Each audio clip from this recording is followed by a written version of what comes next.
What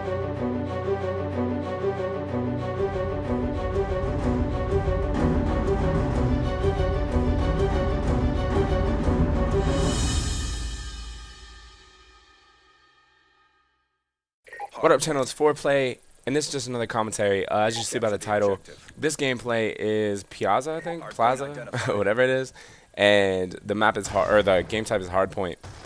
And you're gonna notice in this gameplay, I'm gonna go 31 and 14, decent gameplay, drop a 30, and yeah. So in this gameplay, we were playing myself, Proofy, and Stainville, just league play. I was trying to get my masters in league play by myself. Like, you know how there's solo league play and then there's team league play, which we took over first again in league play. Those kids were playing a lot, and we took over that. And then I was like, hey, I want to get high up in solo masters too. So I started playing, and I got to, I think, 10 tonight. So I'm 10. I'm gonna go for number 1 in my division on that too. So being number 1 and number 1 would be pretty sweet.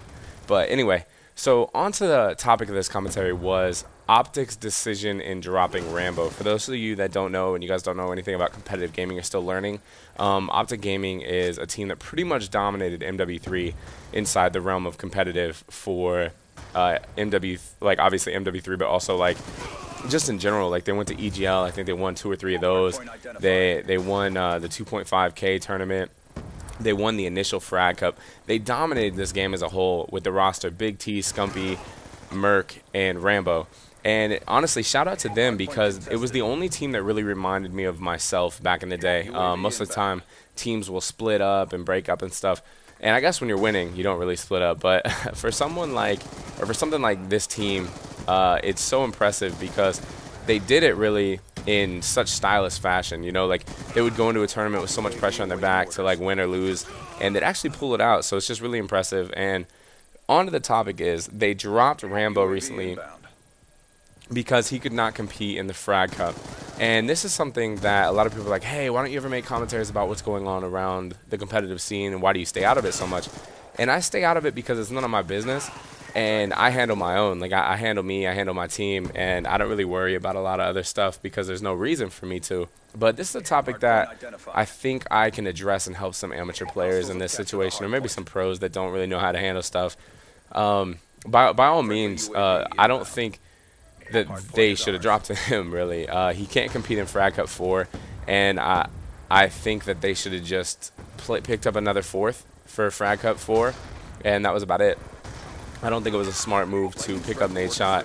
But not really. I don't think it was a smart move on Nadeshot's part, and it's not my business to talk against other YouTubers or pro players. So, but I can't speak my opinion, you know. And my opinion is, for Nadeshot, he had this team lined up, which was, I think, Clayster, Crump, and Twiz, and they were doing pretty good. Those are always solid players that are going to show up and probably do work.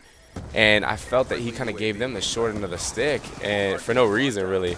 And I think it was like the easy route taken. And I guess you could say the same for me when I left the last team I was on in Wish, joining this team. But this was like one of those things where I really never committed for Black Ops 2, you know.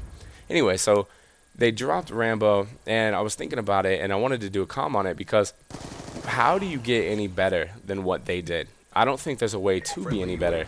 They dominated every aspect of MW3, in my opinion. Obviously, I didn't play really competitive to the end, so I can't say like I got a chance to really compete against them that much. But even I know in an ICN they beat me when the game first came out. We ended up getting second. I think they got first.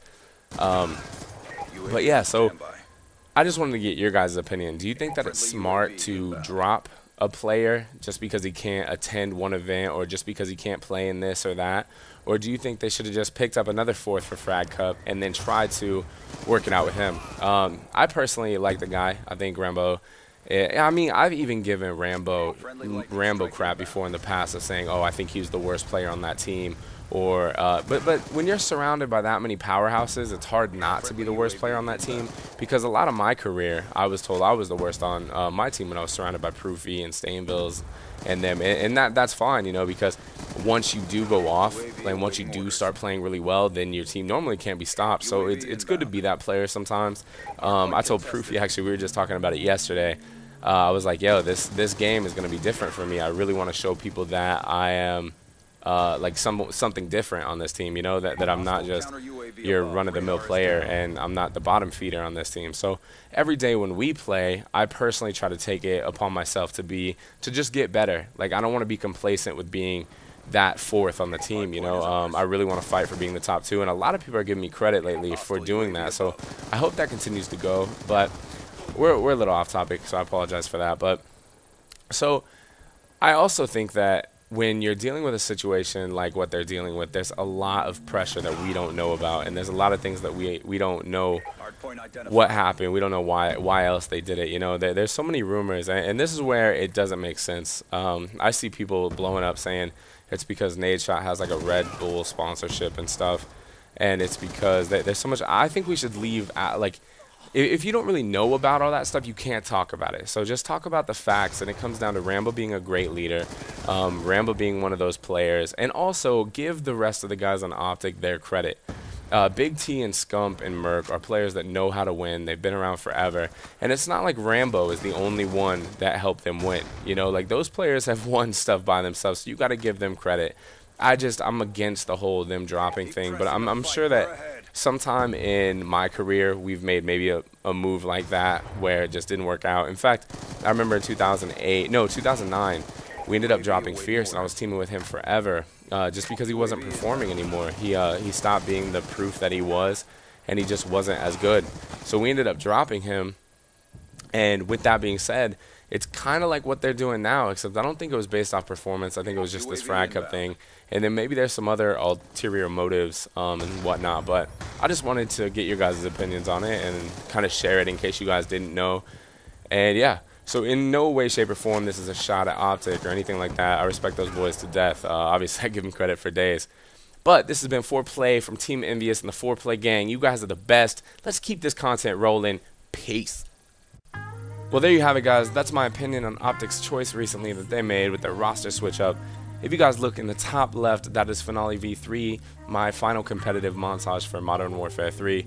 If you look on the right, that is my Black Ops 2 first impressions video that I recently posted. I hope that you guys are doing well. Keep dominating your game. This is 4Play, and I'm out.